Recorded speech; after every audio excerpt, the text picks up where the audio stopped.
En la mañana del viernes 21 de septiembre de 2001, Ana Montes comenzó su día con su rutina habitual. Llegó puntualmente a su cubículo en el 6º piso, preparándose para otro día de trabajo como analista de inteligencia para la Agencia de Inteligencia de Defensa de los Estados Unidos.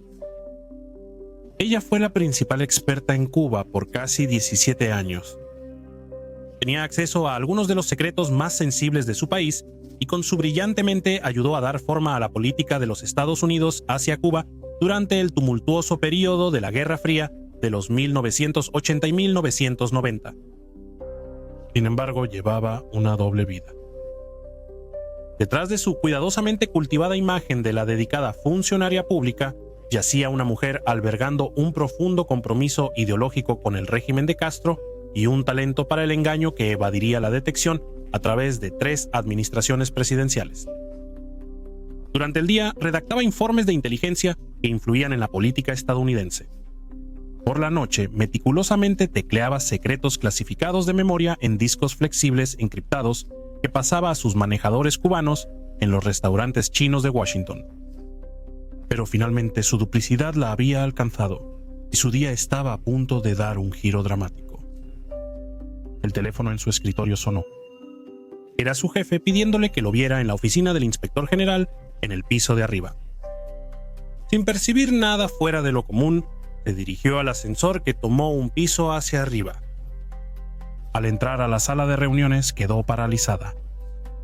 Fue recibida por agentes especiales del FBI y ella sabía exactamente por qué estaban allí. Esta es la historia de Ana Montes, la llamada Reina de Cuba y una de las espías más dañinas en la historia de los Estados Unidos.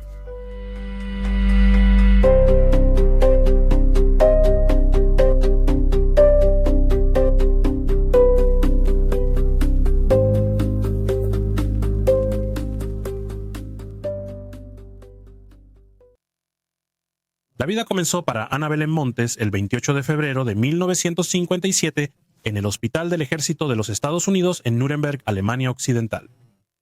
Este fue el lugar donde su padre, Alberto, sirvió como médico militar. Sus padres puertorriqueños progresaron desde orígenes humildes mediante la educación y el sacrificio. Pero detrás de la apariencia de una exitosa familia militar yacía una oscuridad doméstica. Detrás de puertas cerradas, Alberto Montes gobernaba su hogar con mano de hierro, sometiendo a Ana y a sus hermanos a castigos corporales por infracciones menores. Como la mayor de 4 hijos, Ana absorbía las tensiones familiares de manera más aguda. Estaseaba entendía las acaloradas discusiones en español entre sus padres y presenciaba los cambios de humor impredecibles de su padre. Cuando su madre Emilia finalmente se separó de Alberto en 1972, Ana, de 15 años, rechazó la invitación de su padre para vivir con él. El alivio de la familia fue palpable cuando él se mudó. Ana tenía una relación particularmente fuerte con su hermana menor Lucy. Con una diferencia de edad de solo 16 meses, compartieron habitación durante 16 años. Aunque sus vidas tempranas estaban entrelazadas, se alejarían a medida que sus elecciones de adultas las llevaran por caminos opuestos, una sirviendo a la comunidad de inteligencia de los Estados Unidos y la otra solo fingiendo hacerlo. A pesar de las dificultades familiares, Paunor sobresalió en sus estudios. Se graduó de la escuela secundaria Loch Raven en Towson, Maryland, con un promedio de calificaciones de 3.9 antes de asistir a la Universidad de Virginia. Su año junior pasado en España resultaría crucial para dar forma a su visión del mundo. En Madrid, Ana entabló amistad con Mimi Colón y a menudo participó en protestas antiestadounidenses en las calles. Después de ver un documental sobre el golpe chileno de 1973 contra Salvador Allende, Ana explicó apasionadamente a Mimi cómo los Estados Unidos interferían con otros países y les impedían vivir libremente. Ana llevaría esta convicción ideológica consigo a lo largo de su carrera y finalmente la llevaría a la traición. En la universidad, Montes se especializó en asuntos exteriores con una concentración en América Latina. Después de completar sus estudios de pregrado en 1979, pasó el verano viviendo con una tía en Puerto Rico. Volvió a Estados Unidos en diciembre de 1979 para iniciar su carrera en el Departamento de Justicia de los Estados Unidos. Como mecanógrafa de reloj, trabajó en la Oficina de la Ley de Libertad de Información del Departamento de Justicia, donde procesó apelaciones y abogó a favor o en contra de la liberación de información clasificada. En el Departamento de Justicia, Ana se distinguió rápidamente, desempeñándose tan excepcionalmente que su supervisor la dirigió a un programa especial de capacitación para asistentes legales. En 3 años ascendió de un grado de pago Servicio General 4 a un Servicio General 9, convirtiéndose en una de las únicas 3 asistentes legales del Departamento de Justicia especializadas en la Ley de Libertad de Información y Privacidad. Se le otorgó una autorización de seguridad de alto secreto, que también venía con acceso a información compartimentada sensible. Esta posición le otorgó acceso a grandes cantidades de registros sensibles tanto del Departamento de Justicia como del FBI. Fue durante este periodo, mientras equilibraba sus estudios de posgrado en la Escuela de Estudios Internacionales Avanzados y el trabajo en el Departamento de Justicia, que Ana fue reclutada por Cupid Intelligence. El enfoque, orquestado con la ayuda de una compañera de clase de SAIS llamada Marta Velázquez, fue magistral en su simplicidad. La principal misión de Marta como reclutadora en SAIS era identificar a estudiantes con ideas afines, y Ana, una crítica abierta de la política exterior de los Estados Unidos, con lazos familiares con la independencia de Puerto Rico, debió haber parecido un objetivo fácil. Fue Marta quien presentó a Ana a un oficial de inteligencia cubano, conocido solo como Chang. Su interacción inicial tuvo lugar durante una cena donde se discutieron la política exterior y las guerras en América Central. Durante esta reunión, Chang planteó la idea de que Ana realizara lo que ella consideraba un trabajo algo trivial de leer y traducir artículos de periódicos en inglés sobre la revolución nicaragüense al español. Ana inicialmente se resistió, preguntando si no tenían ya personas para tales tareas y sugiriendo que tenía más que ofrecer como estudiante de posgrado. Sintiendo el orgullo intelectual de Ana, Chang cambió rápidamente de táctica. Propuso que ella proporcionara su análisis sobre lo que el gobierno de los Estados Unidos estaba haciendo en Nicaragua. Una oferta que se alineaba perfectamente con la visión del mundo cada vez más radical de Ana y su creciente sentido de indignación moral por la participación de los Estados Unidos en las hostilidades en Nicaragua. Su crucial cena de 3 horas en la ciudad de Nueva York finalmente cambió el curso de la vida de Ana para siempre. Fue después de esta reunión que Ana Montes acordó colaborar con los cubanos, supuestamente diciendo: «Sí, estoy dentro». Posteriormente, Ana y Marta se reunieron en varias ocasiones para planear con más detalle cómo revelar secretos de Estados Unidos a Fidel Castro. Habiendo cruzado el Rubicón, Ana y Marta emprendieron un viaje de vacaciones de primavera aparentemente inocuo a Madrid. Esto sirvió como cobertura para su viaje clandestino a Cuba. Una vez en Madrid, un contacto cubano les proporcionó pasaportes falsos que utilizaron para viajar a Praga, en la Checoslovaquia, controlada por los comunistas. Se encontraron con 2 operativos cubanos, uno de ellos los escoltó a La Habana. Una vez en Cuba, Ana Montes y Marta Velázquez recibieron entrenamiento por parte de la Dirección de Inteligencia Cubana o Dirección de Inteligencia. Esta instrucción incluyó aprender cómo recibir mensajes de radio de onda corta de alta frecuencia, cifrados y técnicas para manipular exámenes de polígrafo. A Ana se le dio el nombre en clave Sonia, mientras que a Marta se le designó Bárbara. Como parte de su cobertura operacional, se instruyó a Ana para enviar una postal desde Madrid a su hermano y cuñada, indicando falsamente que estaban disfrutando de unas vacaciones de 2 semanas en España. Después de 2 intensas semanas de entrenamiento, Ana y Marta retrasaron sus pasos de regreso a Madrid, utilizando sus pasaportes falsos. Desde allí regresaron a Estados Unidos. Justo cuando se estaba posicionando al comienzo de 1985 para ser la espía perfecta con un nuevo trabajo más senior en línea, Ana Montes recibió algunas noticias preocupantes. Su hermana menor Lucy había conseguido un trabajo en el FBI en Miami como traductora de español. Si esto solo no fuera suficientemente malo, pronto asignaron a Lucy a la Fuerza de Tarea Royal Flush, una operación ultrasecreta que investigaba a los espías cubanos en Miami, conocidos como la Red Avispa. Lucy se sorprendió cuando su hermana Ana reaccionó negativamente a la noticia de su nuevo trabajo, encontrándolo no solo decepcionante, sino extraño que Ana se refiriera al FBI como idiotas. Más tarde, Ana tendría que considerar a su hermano Tito y a su esposa entre esos idiotas, ya que se unieron al FBI en 1987, con el hermano Tito graduándose de la Academia de Entrenamiento en Cuántico, Virginia, en 1989, y llegando a convertirse en un agente especial trabajando en Atlanta. Ana sabía que con sus propios hermanos trabajando en la seguridad nacional de los Estados Unidos y su propia hermana involucrada en husmear sus tratos con Cuba, tendría que proceder con mucho cuidado. El 30 de septiembre de 1985, Ana Montes comenzó lo que se convertiría en una carrera notable en la Agencia de Inteligencia de Defensa, el principal productor de inteligencia militar extranjera para el gobierno de los Estados Unidos. A pesar de inicialmente saber poco sobre asuntos militares, rápidamente se estableció como una analista excepcional. Sus primeras responsabilidades se centraron en El Salvador y Nicaragua. La Dirección de Relaciones Americanas envió a Ana 2 veces para informar a Violeta Chamorro, la nueva presidenta de Nicaragua, sobre las capacidades militares nicaragüenses.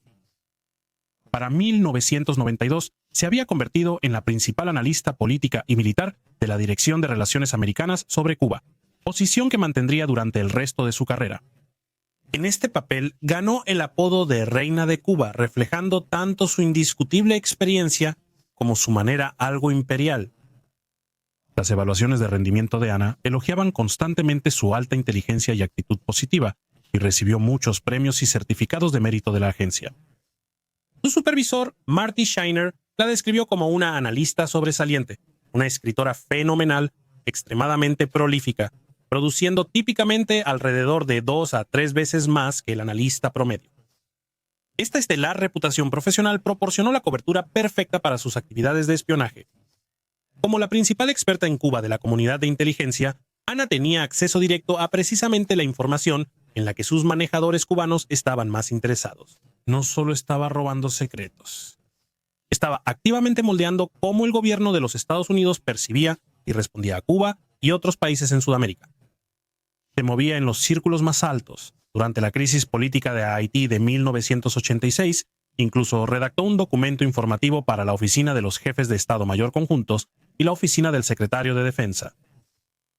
Una de las principales contribuciones de Ana fue su trabajo en un informe llamado La amenaza cubana para la seguridad nacional de los Estados Unidos, un análisis interinstitucional influyente presentado al Congreso por el secretario de Defensa en mayo de 1998. Sus informes fueron elogiados por los responsables de las políticas, los departamentos militares y la comunidad de inteligencia por su puntualidad y claridad. Siendo tan bien considerada, fue Ana quien ejerció una gran influencia en si se enfocaban los problemas de seguridad o se trataban con menos escrutinio. En muchos aspectos, Ana Montes era la espía perfecta.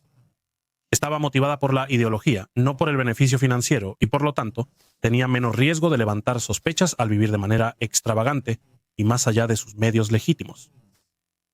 Recibió muy poco de sus manejadores cubanos, solo unos pocos miles de dólares para pagar un préstamo estudiantil, comprar un automóvil modesto y una laptop de segunda mano.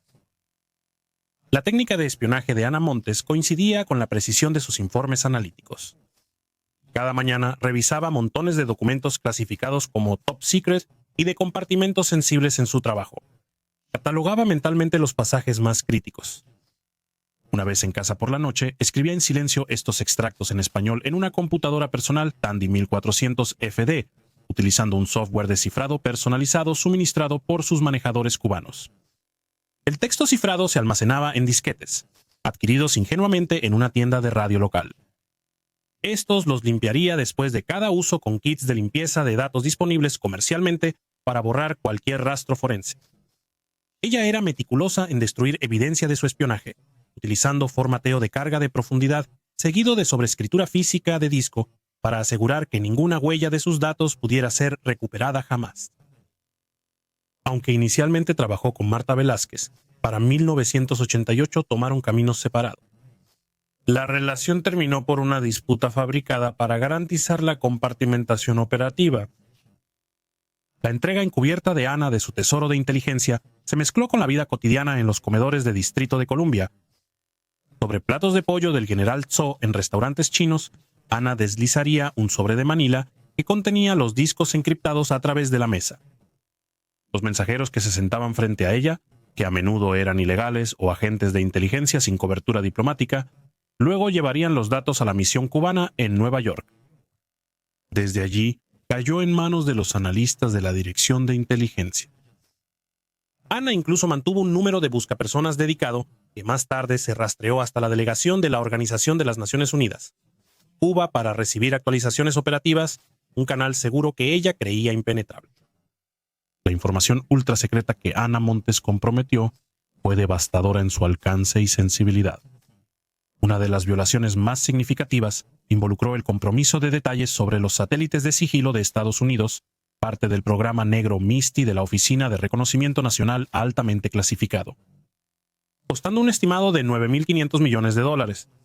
Este programa incluía tecnología de camuflaje, volviendo estos satélites casi indetectables. Montes, habiendo obtenido acceso a este programa de acceso especial altamente sensible en mayo de 1997, transmitió rápidamente los detalles a sus manejadores cubanos. La pérdida de las capacidades de vigilancia impredecibles de MISTI causó un daño tremendo, potencialmente obstaculizando los esfuerzos antiterroristas y permitiendo que los adversarios se vuelvan más cautelosos. Lo que es peor, se cree que los cubanos sin duda compartieron esta invaluable inteligencia con la Unión Soviética y otras partes interesadas. Montes también tenía acceso irrestricto al sistema SAFE, una base de datos de intercambio de información electrónica utilizada en toda la comunidad de inteligencia de los Estados Unidos. El sistema contenía un buffet casi ilimitado de secretos de varias agencias de inteligencia y defensa de los Estados Unidos, incluyendo artículos e informes de inteligencia en bruto de analistas y recolectores de la Agencia de Inteligencia de la Defensa. En diciembre de 1996, Ana Montes demostró aún más su compromiso con La Habana al asistir a un ejercicio de simulacros de guerra clasificado realizado por el Comando Atlántico de los Estados Unidos. La inteligencia cubana le había encomendado explícitamente que asistiera al evento, anticipando que prácticamente todo lo que sucediera allí tendría valor de inteligencia. Montes informó a sus controladores sobre el ejercicio, revelando estrategias y planes militares clave de Estados Unidos. Sin embargo, quizás su papel más insidioso fue el de agente de influencia. Bajo su manto de reina de Cuba, redactó memorandos de política que minimizaban las amenazas cubanas, lo que hizo con gran efecto cuando redactó el primer borrador del informe sobre la amenaza cubana a la seguridad nacional de los Estados Unidos para el Congreso en 1998. Su mayor poder era manipular, sugerir o ignorar hechos en sus informes, orientando así los juicios interinstitucionales a favor de la narrativa de Cuba. Trágicamente, sus filtraciones de inteligencia también tenían sangre en ellas. La información que ella transmitió permitió a un grupo rebelde guerrillero cubano, el Frente Farabundo Martí para la Liberación Nacional, emboscar la base militar salvadoreña en El Paraíso en marzo de 1987. Gregory Fronius, un boina verde estadounidense de las Fuerzas Especiales, estaba estacionado allí entrenando al ejército local. El asalto del grupo guerrillero marxista llevó a la muerte de Fronius junto con hasta 69 tropas salvadoreñas. Montes había visitado el campamento en El Paraíso 2 veces, en la segunda ocasión solo semanas antes del ataque. Se considera absolutamente seguro que Montes entregó detalles de las medidas de seguridad del campamento a los cubanos. ¿Cómo fue que una persona con puntos de vista políticos tan anémicos para los intereses de su país pudo ascender tan alto dentro del aparato de seguridad de los Estados Unidos? Seguramente había señales de alerta. Si es así, se pasaron por alto, ignoraron o encubrieron estas situaciones. A pesar de su oposición vocal a la política exterior de los Estados Unidos, Ana Montes ascendió rápidamente en los rangos de seguridad porque la evaluación inicial la pintó como la analista ideal. No solo esto, sino que las advertencias posteriores se pasaron por alto repetidamente. Su verificación de antecedentes del FBI de 1979 para el Departamento de Justicia la elogió como leal, muy moral y extremadamente independiente. 6 años después, cuando se trasladó a la Agencia de Inteligencia de la Defensa, un ex colega alertó a los investigadores sobre sus puntos de vista desleales sobre Nicaragua.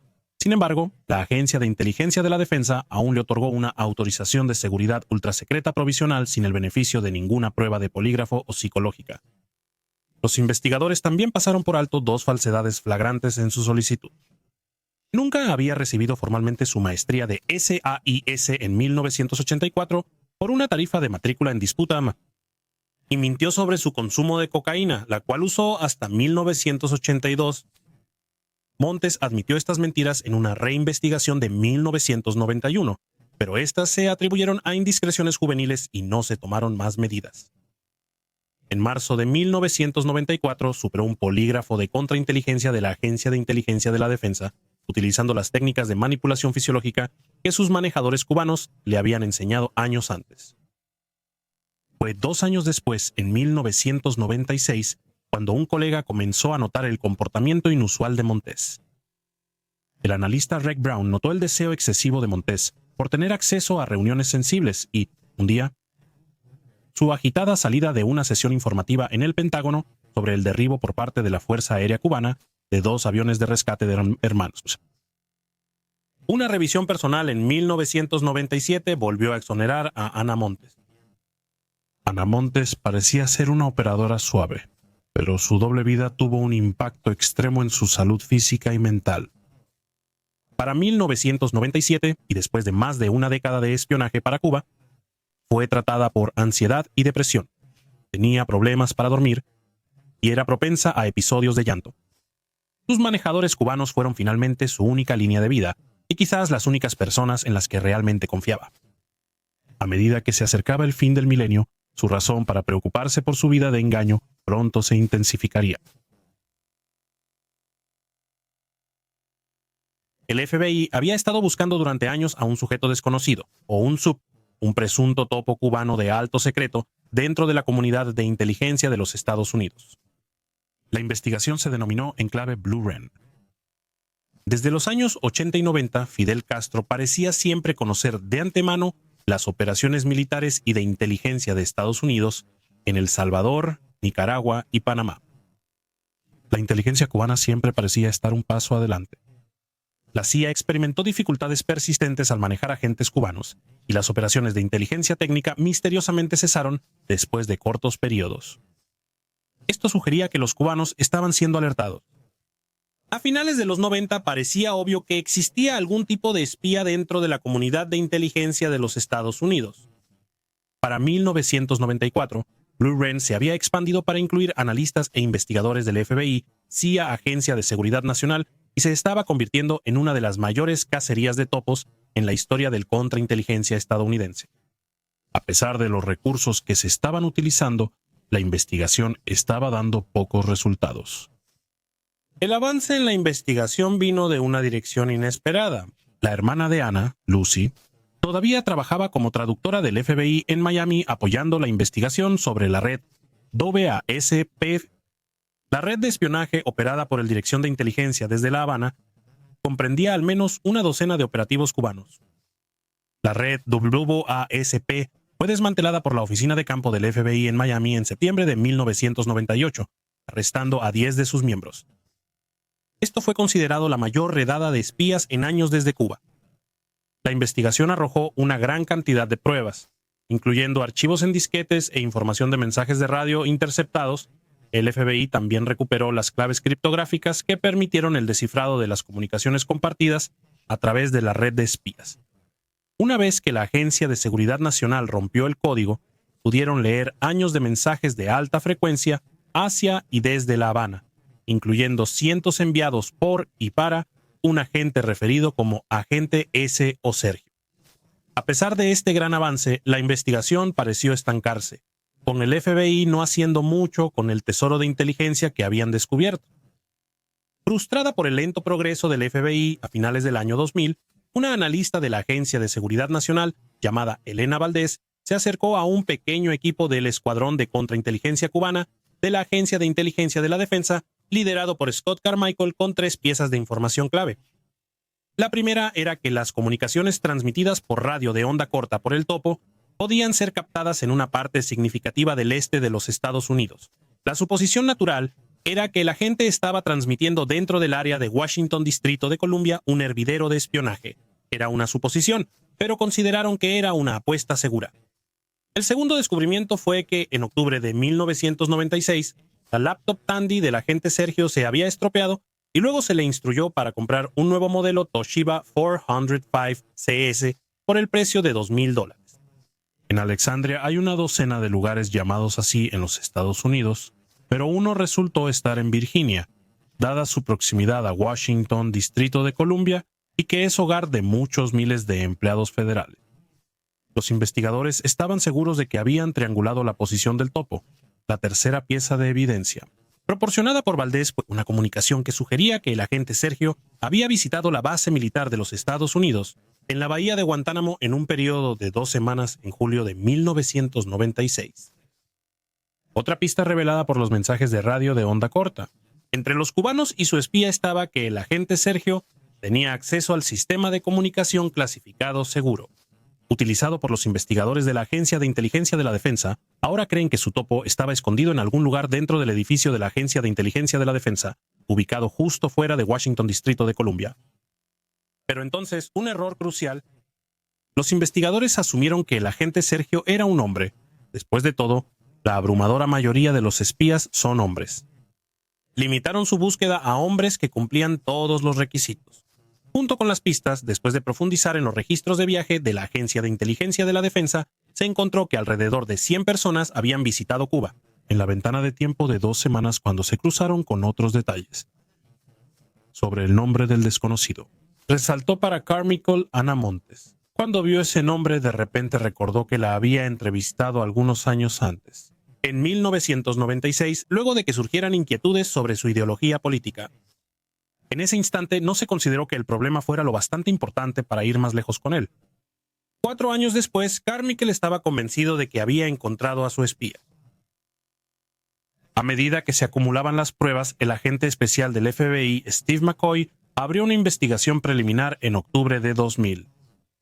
A mediados de diciembre, esto se convirtió en una investigación de campo completa, permitiendo métodos de vigilancia más intensivos. El FBI realizó vigilancia física durante meses para establecer una línea base para las actividades y el comportamiento normal de Ana Montes.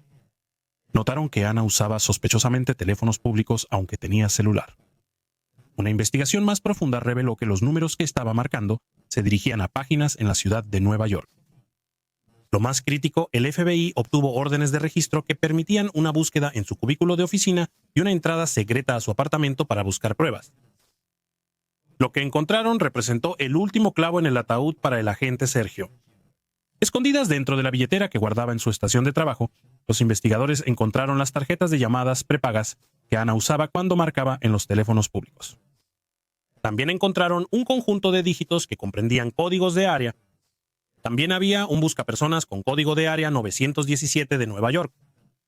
Este número de buscapersonas fue rastreado hasta la inteligencia cubana estacionada en la misión de Cuba en la Organización de las Naciones Unidas en Nueva York. En su casa, los agentes del FBI descubrieron 11 páginas de documentos incriminatorios en la laptop de Ana. Estos incluían mensajes cifrados entre ella y sus manejadores cubanos que ella pensaba que había eliminado. El agente del FBI, Pete Lapp, descubrió otra pieza importante de evidencia. Un recibo de venta de 1996 que muestra que Ana había comprado el modelo exacto de laptop Toshiba mencionado en los mensajes cubanos descifrados en una tienda Compusa en Alexandria. La investigación adquirió una nueva urgencia cuando los investigadores se enteraron de la próxima transferencia de Ana al Consejo Nacional de Inteligencia en la CIA. Esta prestigiosa posición le habría otorgado un acceso aún más amplio a la información clasificada en toda la comunidad de inteligencia.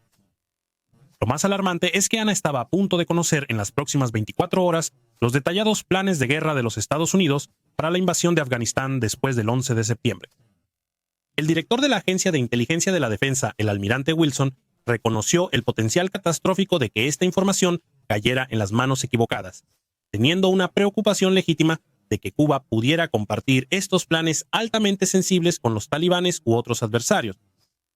Se decidió que era hora de traerla. En la mañana del viernes 21 de septiembre de 2001, solo 10 días después de los ataques del 11 de septiembre, Ana Montes llegó a la sede de la Agencia de Inteligencia de Defensa como de costumbre, pero esta vez su mundo estaba a punto de colapsar. A las 9:50 de la mañana recibió la llamada que la convocaba a la oficina del inspector general. El pretexto era inocuo. Algo sobre un problema menor con la tarjeta de tiempo de un subordinado. Esperaba su atención en la sala de conferencias ese día, pero no eran funcionarios de la Inspección General, sino agentes especiales del FBI, Steve McCoy y Pete Lapp. Ana se percató de inmediato, fue atrapada y encarada. Estaba a punto de comenzar sabiendo que tenía que jugar el juego. McCoy comenzó discutiendo vagamente sobre un posible agente de penetración cubano. Dentro de la Agencia de Inteligencia de la Defensa, Ana permaneció resuelta, yendo directamente al grano, al preguntar si estaba bajo investigación. Al confirmarse esto, pidió hablar con un abogado. Con eso, la confrontación terminó durando solo 4 minutos. Ana Montes fue arrestada por conspiración para cometer espionaje. Se mantuvo estoica y compuesta, sin mostrar emociones mientras la escoltaban fuera del edificio. La noticia de su arresto dejó atónitos a sus colegas. Se instruyó a los empleados a no discutir el arresto con agencias externas para evitar distracciones de la Operación Libertad Duradera, la respuesta de los Estados Unidos al 11 de septiembre. Enfrentando cargos que conllevaban una posible pena de muerte, Ana inicialmente confió en un defensor público. En un mes contrató a Pleto Cacheris, un reconocido abogado defensor de Washington, Distrito de Columbia, con amplia experiencia en casos de espionaje de alto perfil, incluyendo los de Eldridge Ames y Robert Hanson. La sensibilidad en torno a las operaciones comprometidas por Montes significaba que las negociaciones de declaración eran cruciales, ya que los detalles de los programas ultrasecretos no podían ser revelados en un tribunal abierto. El 19 de marzo de 2002, Cacheris y su equipo llegaron a un acuerdo con el Departamento de Justicia. Ana Montes se declaró culpable en un tribunal federal de un solo cargo de conspiración para cometer espionaje. Para evitar la posible pena de muerte o cadena perpetua, acordó cumplir 25 años y, lo más importante para los federales, someterse a un completo informe. El 16 de octubre de 2002, Ana Montes compareció ante el juez de la Corte de Distrito de los Estados Unidos, Ricardo Urbina, para la sentencia. No se disculpó mientras leía una declaración que buscaba explicar sus motivaciones y justificar sus acciones. Obedecí a mi conciencia en lugar de la ley. Creo que la política de nuestro gobierno hacia Cuba es cruel e injusta. Me sentí moralmente obligado a ayudar a la isla a defenderse de nuestros esfuerzos por imponer nuestros valores y nuestro sistema político en ella. Durante la sentencia, el Estado retrató a Ana como la máxima hipócrita por condonar el engaño mientras reclamaba la superioridad moral. El juez Urbina rechazó sus racionalizaciones edulcoradas e impuso la sentencia acordada de 25 años. A pesar de las recomendaciones para un confinamiento de seguridad más baja, Ana fue colocada en la unidad administrativa en el Centro Médico Federal Carswell en Fort Worth, Texas. Esta es esencialmente una instalación supermax reservada para prisioneras consideradas las más amenazantes y peligrosas de la nación. Entre sus compañeras de prisión había terroristas de Al-Qaeda, asesinas en serie y narcotraficantes. El proceso de informe comenzó casi inmediatamente y duró unos arduos 7 meses. Transportada diariamente desde la cárcel del condado de Orange en Virginia hasta la oficina de campo del FBI en Washington, Montes se enfrentó a equipos de interrogadores de todas las principales agencias de inteligencia de los Estados Unidos. Montes enmarcó su cooperación como una necesidad dolorosa, calificando el acto de traicionar a sus amigos cubanos como una forma de tortura y alegando que le faltaba el valor para quitarse la vida. A pesar de tener algunas convenientes lagunas de memoria, Ana Montes en su mayor parte cumplió con su parte del trato, proporcionando amplia información sobre sus manejadores cubanos, detallando su oficio y muchos viajes a Cuba, incluyendo la identidad de su reclutadora y coconspiradora Marta Velázquez. El destino de Marta se desarrolló un poco diferente. Marta Velázquez huyó con su esposo diplomático sueco a Estocolmo en el año 2002. Allí todavía vive hoy abiertamente, disfrutando de la protección que le brinda la política de Suecia contra la extradición de residentes acusados de espionaje. Ana mantuvo correspondencia con su hermana Lucy durante su encarcelamiento, pero nunca expresó arrepentimiento ni reconoció ninguna falta. En una carta a su sobrino de 17 años, escrita en 2010, Ana nuevamente mostró pocos arrepentimientos, justificando su espionaje al afirmar que las políticas de Estados Unidos hacia América Latina eran muy injustas. Presentó su traición como un imperativo moral, diciendo: algunas cosas en la vida valen la pena ir a prisión, o vale la pena hacer y luego suicidarte antes de que tengas que pasar demasiado tiempo en prisión, que es mi preferencia personal. El 6 de enero de 2023, después de cumplir 21 años, 3 meses y 19 días, Ana Belén Montes quedó en libertad, sujeta a 5 años de libertad condicional supervisada. Tomó un vuelo de ida a San Juan, Puerto Rico, escoltada por un mariscal de los Estados Unidos.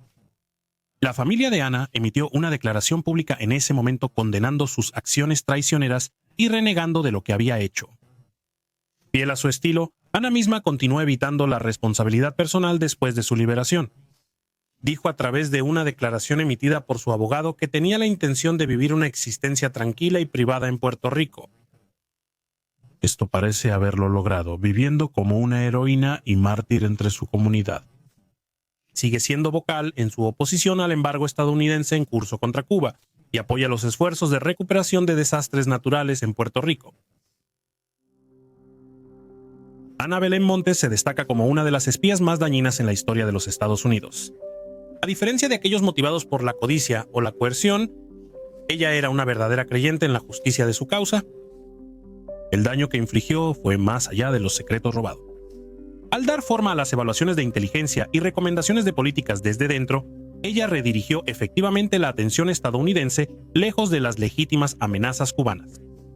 La historia de Ana mostró cuán vulnerables son incluso los sistemas más seguros a la traición humana. Como suele ser el caso, las amenazas más peligrosas no provienen de enemigos externos, sino de dentro de las mismas instituciones. Durante 16 años fue la reina de Cuba gobernando sobre la inteligencia estadounidense con una lealtad secreta a La Habana. Su corona ha caído, pero el daño que causó a la seguridad nacional estadounidense y la del mundo occidental resonará durante décadas.